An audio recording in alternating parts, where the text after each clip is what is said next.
유통산업의 비대면 서비스를 발표할 김인호입니다. 비즈니스 인사이트 부회장이고요. 오늘 제가 발표할 내용은 아까 발표하신 교육과 의료와 달리 또 여러분들이 바로 이제 생활하시고 또 체험하시는 그런 유통이란 영역이기 때문에 좀 더 조심스럽고 좀 더 또 재미있는 사례들도 많이 드려야겠다 생각을 하고 지금 발표를 하겠습니다. 제 발표는 기본적으로 이제 도시가 가진 여태까지의 메리트가 감염이라는 관점에서 디메리트가 된 감염에 취약한 도시. 그 다음에 두 번째는 코비드 19의 영향으로 이제 유통 산업이 어떻게 됐는가. 그리고 또 그 이후에 이제 언택트 소비 현상이 발생하고 있는데 언택트 소비 현상을 한번 점검하고요. 아울러 이제 언택트 소비 현상에 대한 유통기업의 대응 전략은 무엇인가라는 관점에서 네 가지로 좀 해보겠습니다. 먼저 감염에 취약한 도시입니다. 이 표를 보시면 코비드 19에 의해서 리스크가 어디가 크냐라는 건데요. 이 표에는 이제 0부터 이제 9까지의 감염 리스크를 정의했습니다. 그래서 집이 0이고요. 그 다음에 이제 9는 이제 바라든가 대규모 콘서트 이런 상황들이 이제 감염 리스크가 큰 곳인데, 제가 이제 붉은 선으로 이렇게 표시를 해놨습니다만, 이 붉은 선으로 표시한 동그라미 안에 들어있는 것들은 이제 도시라는 특성을 가진 지역에서 이 집중형 차별화 시설입니다. 그러다 보니까 이쪽에서 이제 요즘에 이제 감염 리스크가 많아서 도시가 주는 이제 디메리트들이 발생을 한다라고 저는 관점을 잡아봤습니다. 그럼 이제 도시는 과연 어떻게 성장을 하고서 또 도시는 지금 이러한 집중의 메리트를 갖게 되었는가 잠시 살펴보면, 이 유엔에서 만든 자료인데요. 이렇게 농촌과 도시의 인구가 1850년대부터 이제 도시 인구가 증가하기 시작했고요. 현재는 이제 52대 48 정도로 이제 도시 인구가 많아졌습니다. 근데 왜 도시에 집중을 할까라는 관점인데, 세 가지 이유가 있습니다. 첫 번째는 도시는 대형 시장이다. 자본과 노동 수요가 있다. 그리고 두 번째는 이제 분업화와 전문화가 돼 있다. 세 번째가 굉장히 중요한데요. 아이디어가 창출되고 또 이전되는 효과를 가진 데가 도시입니다. 밑에 표를 보시면 산업혁명 이후에 런던이 이제 1850년대 232만 명으로 이제 제일 많았고요. 그 다음에 1900년도까지 런던이 전 세계에서 제일 큰 도시였습니다. 그러다가 1925년에 뉴욕이 이제 777만 명으로 이제 큰 도시가 됐고요. 뉴욕이 또 1936년에 1000만 명을 돌파하고, 그 다음에 런던이 1962년에 1000만 명을 돌파합니다. 지금은 전 세계에 30개 이상의 도시가 이제 1000만 명이 넘어서는 그러한 대도시가 많이 생겼는데요. 어쨌든 이러한 도시 집중의 메리트가 우리 인간의 도시를 발전시켰다라고 볼 수 있겠습니다. 근데 이 도시 집중의 메리트가 이른바 3밀이라고 하는 밀접, 밀폐, 이러한 도시의 기능이 가진, 특히 밀집과 밀접이 가진 기능이 많은데, 유행병 감염의 디메리트로서 이제 작용을 하고, 그러다 보니까 이제 아까 말씀드렸던 대형 시장, 분업화 전문화가 최근에 이제 소셜 디스턴스와 텔레워크, 재택근무를 통해서 이런 것들이 이제 온라인으로 대체 가능하다라는 것들이 좀 확인이 되고 있습니다. 그래서 따라서 플레이스와 스페이스가 변형되고, 또 이른바 다른 특정 국가에서는 이제 디지털 전원 도시의 어떤 마스터 플랜까지도 나오게 되는 이러한 현상들이 지금 일어나고 있습니다. 근데 도시가 가진 순수한 기능이 이제 남을 텐데, 그것이 뭐냐, 아이디어 창출과 이전의 기능인데요. 이런 것들이 이제 결국은 소비 행동의 변형, 언택트 소비를 더 촉진시킬 것으로 생각을 합니다. 제가 왜 도시의 관점을 자꾸 두자면, 이 도시는 이 오프라인 소매업에 있어서의 상권, 그리고 입지, 이런 것과 밀접한 관계를 갖기 때문에 여러분께 그 말씀을 드리고 가는 겁니다. 이 장표는 뉴스위크 2020년 4월 7일 날 나온 건데, 전 세계에 사람이 사라져 버렸습니다. 12개의 장소들이 다 유명한 도시죠. 팬데믹 이후에 락다운이 걸려서 사람이 도시에서 사라져 버렸습니다. 거의 뭐 50일 정도의 그 사람이 사라진 도시에 우리가 살았었고요. 이러한 경험이 이제 저희 소매업에 어떤 영향을 미치는가 이런 얘기를 하는 거죠. 그러다 보니까 이제 코로나 사태 이후에 도시 변형이 시작되었다. 상권, 입지보다도 장소나 로컬 가치가 주목을 받고 있다. 뭐 이전에 인터넷과 모바일이 생활화되면 도시 기능이 변모하고 있었는데 이 코로나 사태 이후에 도시 거주에 대한 의문과 함께 로컬 가치를 재발견하는 현상이 두드러지게 된 것입니다. 다음에 이제 코로나 사태 영향으로 유통산업은 어떠한 영향을 받았는가를 잠깐 살펴보겠습니다. 이것은 하나금융경제연구소에서 이제 자사 카드를 사용한 실적을 보고한 건데요. 매출 감소 상위 10개 업종과 매출 증가 상위 10개 업종이 있습니다. 면세점이 마이너스 88%, 그 다음에 여행사가 마이너스 85%, 영화가 마이너스 84%, 테마파크 같은 데도 마이너스 83% 이렇게 이제 많은 그 매출 감소가 있었고요. 또 상위 업종을 보면 자전거 판매 69%, 그 다음에 인터넷 쇼핑 49%, 홈쇼핑 23%, 그 다음에 슈퍼마켓 18% 이렇게 또 증가하는 업체들이 있었다라고 얘기할 수 있습니다. 그건 좀 더 뒤에서 다시 한번 살펴보겠습니다.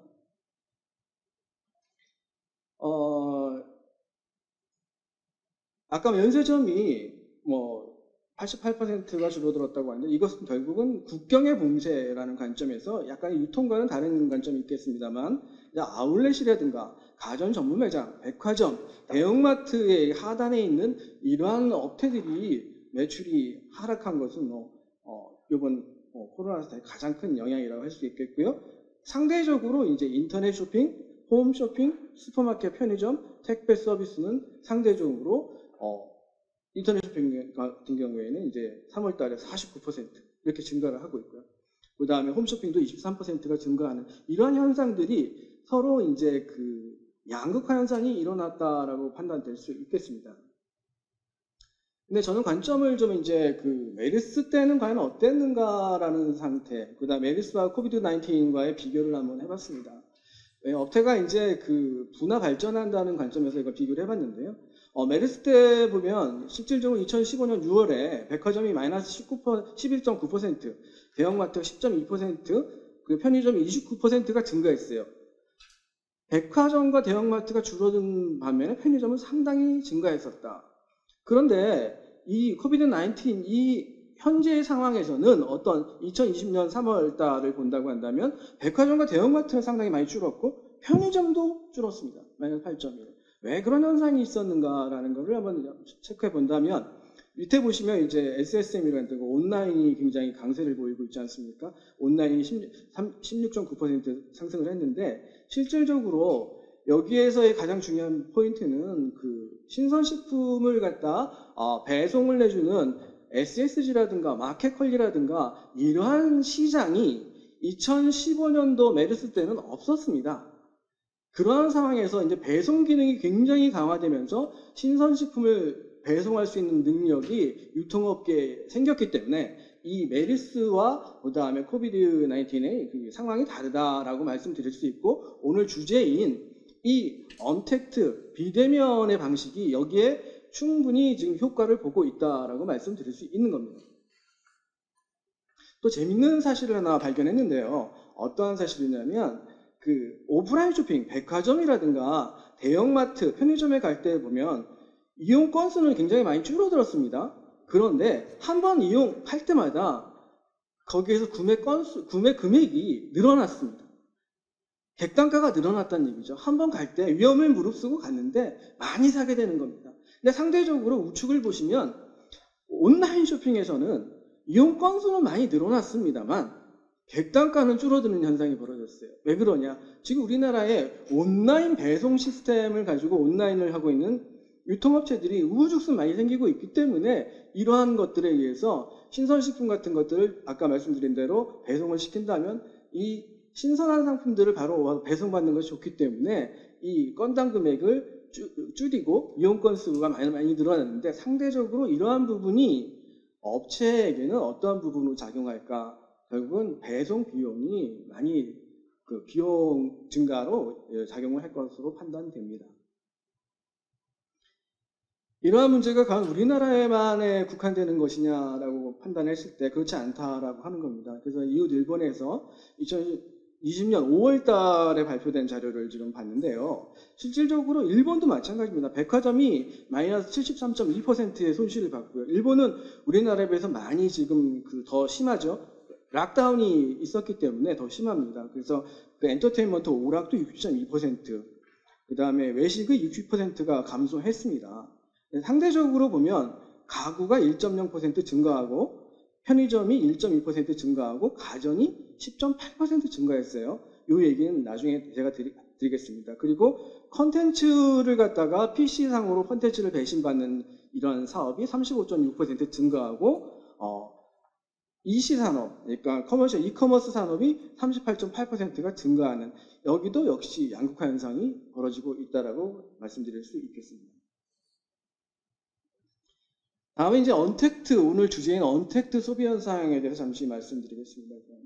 언택트는 결국은 우리가 그 코로나 사태로 인해서 이제 스테이홈 하는 시간이 많아졌다. 그래서 스테이홈으로 인한 생활이 변화가 됐는데요. 주로 이제 재택근무라는 관점에서 텔레워크, 그 다음에 또 친구들을 만나기가 어렵고 그러다 보니까 이제 술도 같이 이제 원격으로 마시는 텔레드링크, 그 다음에 또 집에 있다 보니까 취미 활동을 집에서 해야 되고 또 집에서 이제 또 운동과 건강을 해야 되는 이러한 4가지 키워드들이 스테이홈에서 일어나고 있습니다. 근데 집에 오래 있다 보니까 재택기간이 장기화되면서 어떠한 현상들이 일어나냐면 자택을 갖다 호텔처럼 아니면 뭐 호텔보다 못하지만 좀 쾌적화하고 싶어 하는 그러한 니즈들이 굉장히 많이 발생했습니다. 집은 잠자는 곳이었는데 집에서 근무를 하고 또 집에서 또 술도 마시게 되고 커피도 마시게 되고 그러다 보니까 집이 쾌적해야 된다. 그래서 상대적으로 아까 말씀드린 대로 가구,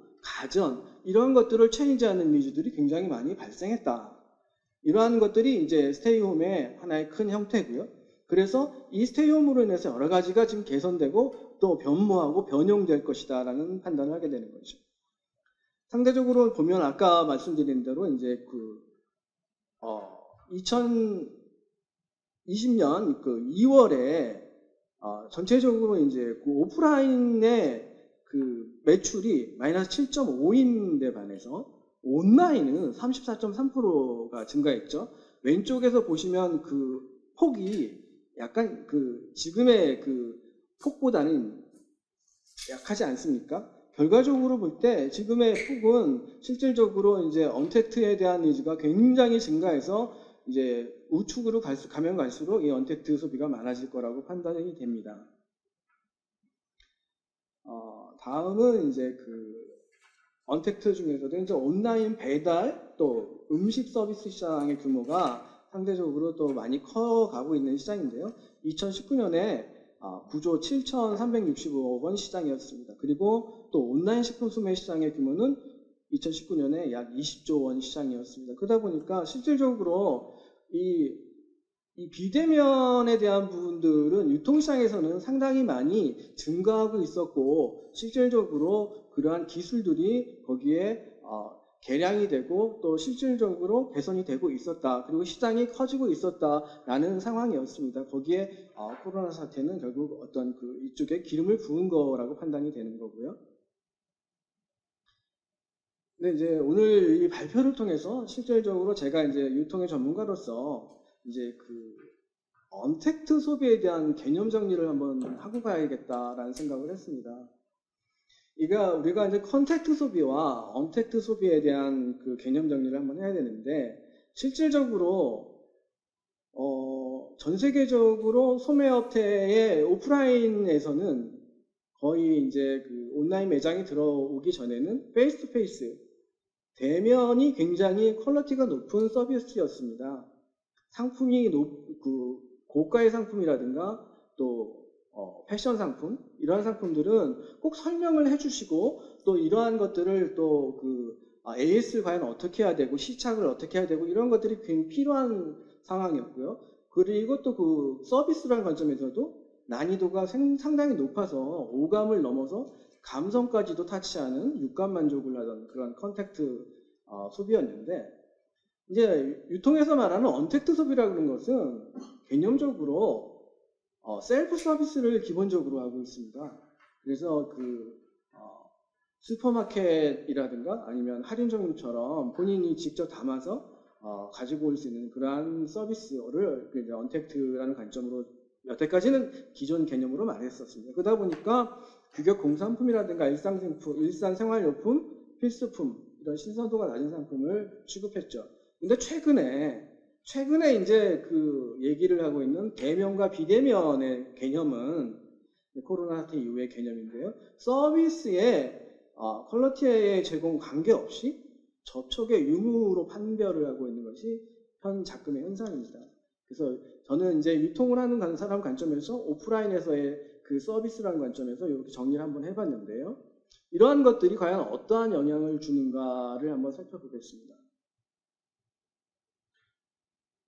앞장에서 제가 이제 언택트 소비에 대해 간단한 설명을 드렸지만, 이 비대면은 실질적으로 그러다 보니까 온라인 배송, 앱 배송, 뭐 이런 것들, 그 다음에 상품의 본질을 중시하고 서비스 기능이 저하되는 그러한 현상들이 일어났습니다. 이러한 것들이 이제 하나의 가교 역할을 했던 것이 이제 싱글 이코노미죠. 혼밥이라든가 혼술, 생존을 위해서 먹어야 됐던 그러한 600만의 싱글 이코노미가 언택트 소비를 촉진시켰었는데, 이번에 코로나 사태로 인해서 이제 언택트가 강화되는데, 실질적으로 저희들이 볼 때는 오프라인 소비가 상당히 질적으로 저하되고 있다라고 보고 있습니다. 감성과 체험, 소비 문화가 좀 소멸되고 있는 현상이 아닌가. 이런 현상을 제가 이제 도표로 한번 간단하게 설명을 한번 드리겠습니다. 이 도표를 보시면 기존에 이제 피라미드형의 이제 고객군이 이제 디스카운트, 매스, 오피니언, 이노베이터, 사이버 이런 고객들이 굉장히 계획화해서 이제 하나의 피라미드 모형에서 산봉우리 모형으로 여러 개의 산봉우리 모형으로서 여러 고객군들이 다양한 계획화되어 있었습니다. 그런데 최근에 이제 코로나 사태로 인해서 이제 우측에 보시면 삼각형 모형으로 되는데, 그들이 원하는 지금 원래 가졌던 계획들이 원했던 그러한 서비스의 높이에 다다르지 못하고 하나의 정삼각형 모형으로서 이제 오피니언 수준에서 머무르는 이제 딜리버리 정도까지만 해결이 되면 감성보다는 안전이 우선인 그런 소비가 됐죠.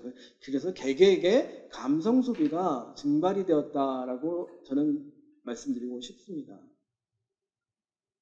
어쨌든 그래서 이번 정리를 한 것이 실질적으로 보면 코로나 사태로 인해서 오프라인은 결과적으로 상권이라는 관점과 또 하나는 모바일 관점에서 이제 유비쿼터스 시대를 지나서 이제 앱의 시대로 리얼타임, 그 다음에 리얼플레이스 관점에서 그걸 추가적으로 옴니채널을 갔었는데, 최근에는 이제 이 옴니채널 개념을 확장해서 오프라인의 생존을 위해서 이제 보안 수단으로서의 언택트를 채용하지 않으면 안 되는 이러한 상황까지 이르게 되었고요. 그리고 온라인은 이 코로나 사태 이후에 이 시장에 보다 적합하기 때문에 오프라인의 빠른 대체제로서의 지금 기능을 좀 확실히 하고 있다라고 판단이 되고 있습니다.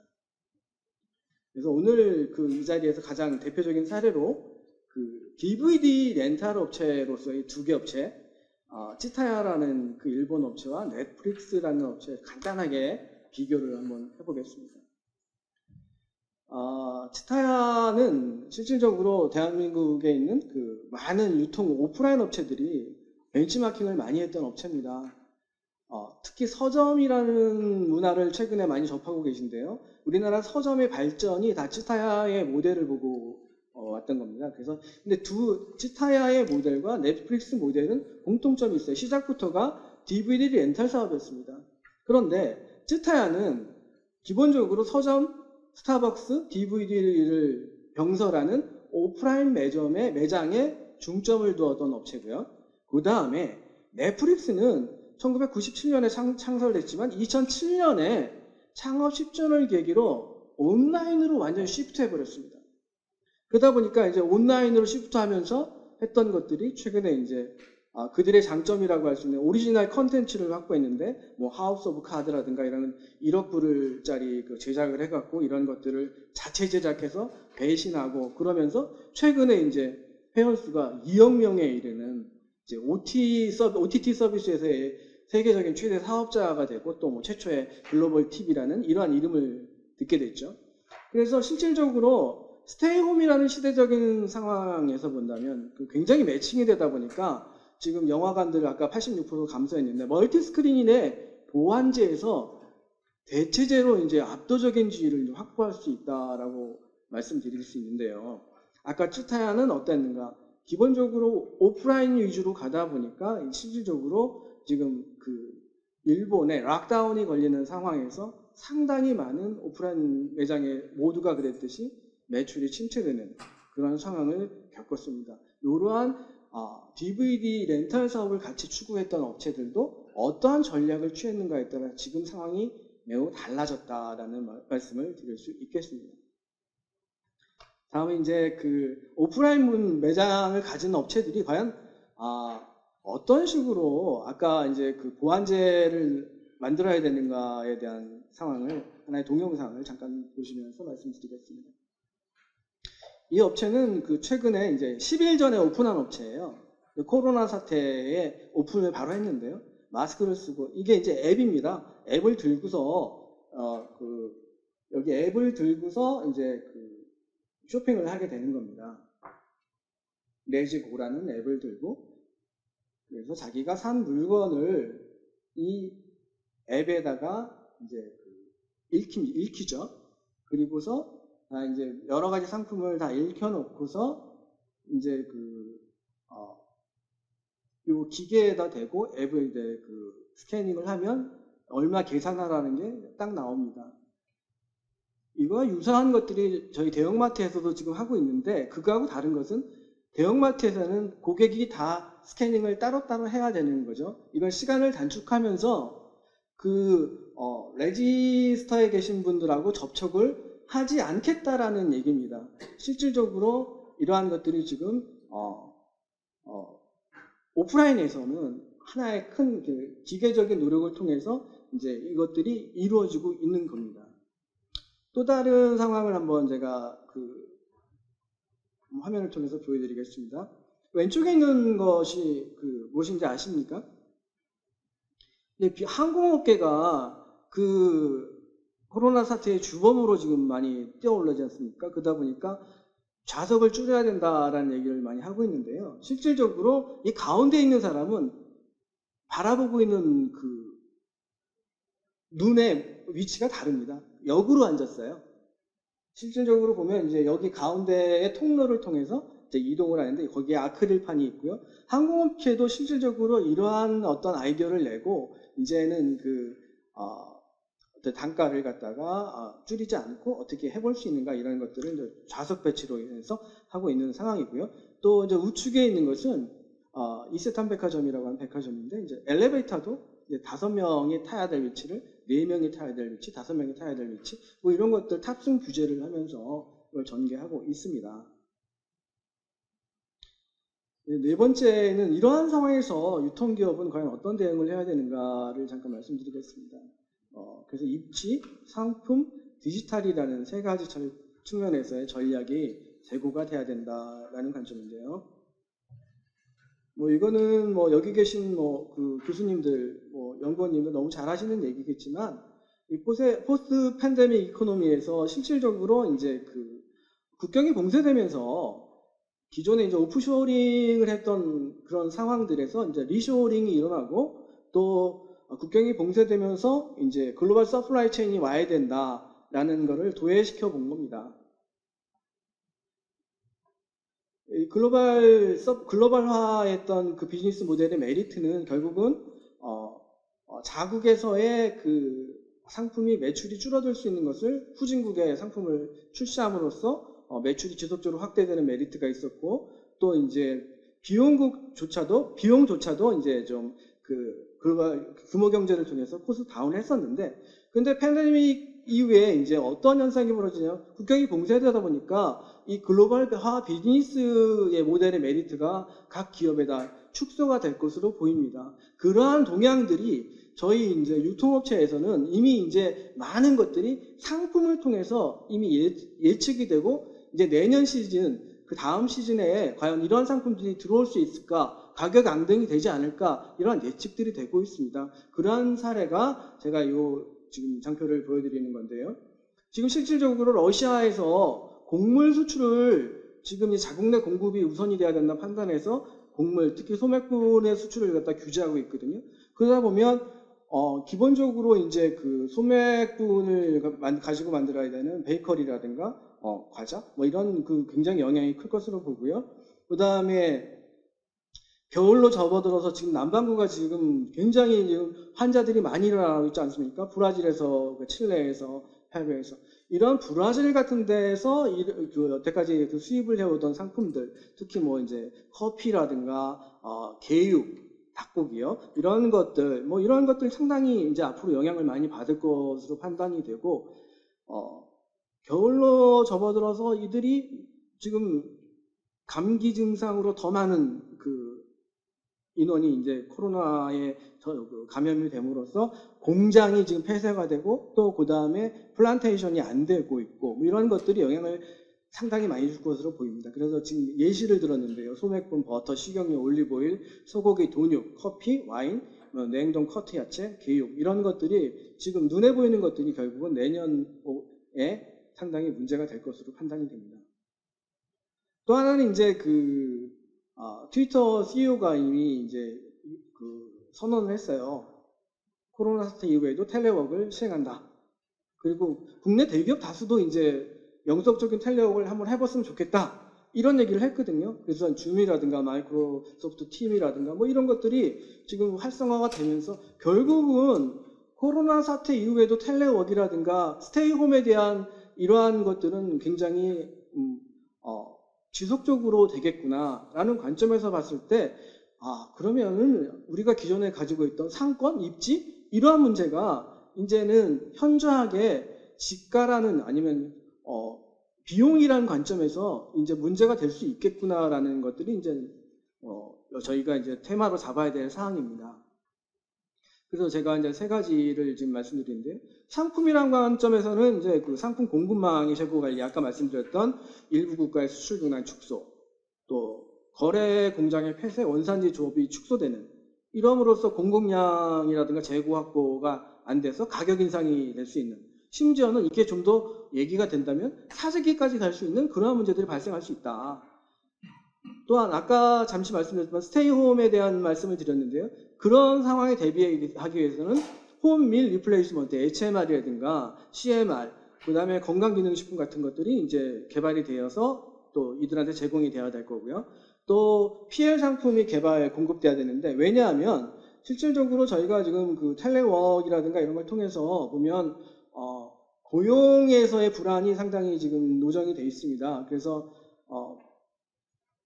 그러다 보면 고용의 불안이라는 관점에서 또 불황이라는 것들이 이제 중첩이 된다고 하면 중저가 상품이 굉장히 앞으로 중요한 테마가 될 거다라는 생각이 듭니다. 그래서 유통업체들은 PL 상품을 개발하고 공급하는 그러한 현상들이 굉장히 또 중요한 테마가 될 것으로 보이고요.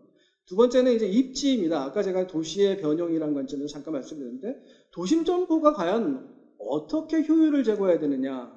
텔레워크 시대에서 도시명 점포의 기능이 좀 제고돼야 된다. 관광객들도 안 들어오고 텔레워킹을 하다 보니까 도심은 집가는 비싼데 이것들을 어떻게 유지해야 될까라는 관점들이 생기겠죠. 그래서 대상권 점포와 소상권 점포의 그 전개 포트폴리오가 이루어져야 되겠다. 그래서 이제 그 대상권 점포의 비대면 감성 서비스가 개발되는, 그 다음에 대상권 점포의 비대면 체험 서비스가 개발되어야 되는 그러한 상황에서 입지 전략이 바뀌어야 된다. 그 다음에 디지털에서는 이제 아까 말씀드렸던 감성 소비, 이 체험 소비가 없어짐으로 인해서 실질적으로 오프라인에 가졌던 그러한 그 소비의 육감 만족이 부족하다라고 말씀드렸는데, 이런 것들이 이제 온라인 가상 공간을 통해서 좀 개발이 되고 그 쇼핑이 또 체험으로까지 이루어지는 그러한 것들이 중요하다라는 것에서 이런 쪽으로 기술이 발전되고 이쪽으로 집약이 돼야 된다라는 생각을 합니다. 다음은 이제 제가 생각했던 여태까지의 이제 가치 변형, 소비의 비즈니스 모델이 어떻게 변화할 것이냐라는 건데요. 이 V는 이제 value고요. 그 다음에 P는 price, Q는 quality입니다. 그래서 실질적으로 이 1990년대부터 2008년도까지는 V는 P분의 Q 모델이 있었어요. 그래서 P를 고정시키고 Q를 높이는 백화점 같은 모델. 그 다음에 Q를 고정시키고 P를 낮추는, 비용을 낮추는 할인형 같은 모델. 이런 것들이 이제 Q 비즈니스보다 P 비즈니스 모델이었었는데, 이제 그 글로벌 경제 위기 이후에 Q에 이제 뭐가 붙었냐면, 엔터테인먼트, 이런 것들이 붙어서 이제 쇼핑몰 같은 것들이 이제 굉장히 강화가 됐던 시절이 있고요. 그 다음 P에는 C가 붙었어요. C가 뭐냐면 컨비니언스, 편의성입니다. 컨비니언스, 그래서 24시간 편의를 제공하고 또 이 근인상권에서 이제 영가에 제공하는 컨비니언스 같은 것들이 있었는데, 최근에 이제 2010년도부터는 또 그것이 발전해서 V를 높이는 방법, P와 Q를 동시에 조금씩 높이고 낮추는 방법론으로서 이제 컨버전스 모델이라는 게 등장했는데, 이른바 이런 것들은 이제 자라라든가 유니크로라든가 이제 도시명에서 저가야로 판매하는 그러한 글로벌 SPA 업체들을 이러한 업체로 얘기할 수 있습니다. 근데 최근에 이제 코로나 사태 이후에는 어떤 이 컨버전스 모델 플러스 C, 이 C는 결과적으로 이제 여기서 말하는 C는 지금 현재는 이제 배송이라는 관점에서의 C가 될 수 있겠습니다. 편의성. 그렇지만 넥스트 노멀에서는 이 C가 어떠한 형태로 부가가치를 가지고 다양하게 이 왼쪽으로 오른쪽으로 좀 플러스 단일 형태로 빠져나왔는데요. 이것이 굉장히 중요한 역할을 할 것으로 판단이 됩니다. 아까도 교육에서 이 말씀 하셨죠. 사실은 2년이 걸린 디지털 트랜스포메이션이 지난 2개월 만에 다 이루어졌다라고 이제 마이크로소프트 CEO가 말씀하셨는데, 유통에서는 지금 저희들이 이미 이제 2년 동안에 SSG라든가 뭐 쿠팡이라든가 그 다음에 마켓컬리라든가 이러한 것들이 2년 동안에 그렇게 선을 많이 보였고 그랬는데, 이제 이 코로나 사태를 통해서 그들이 굉장히 중요한 하나의 큰 축이 되어버렸어요. 그래서 이러한 관점에서 본다면 이 코로나 사태, 이제 2파, 3파가 있다고 얘기하는데, 2파, 3파를 통해서 우리 유통은 과연 어떻게 더 이렇게 변할 것인가. 지금 흥미진진하고요. 또 그에 대응을 아까 말씀드렸던 상품이라든가 입지라든가 디지털이라는 관점에서 유통업체들이 그런 대응을 해 나가지 않으면 바로 이 업계에서 소멸할 수밖에 없는 그러한 프론트에 서 있다라고 말씀을 드릴 수 있겠습니다. 그런 관점에서 유통업체들은 이 코로나 사태를 굉장히 심각하게 받아들이고, 또 어떤 업체들은 또 기회의 찬스로 받아들이고 약간 이극화되어 있는 상황에서 움직이고 있다라는 말씀을 드릴 수 있겠습니다. 네, 경청해 주셔서 감사합니다.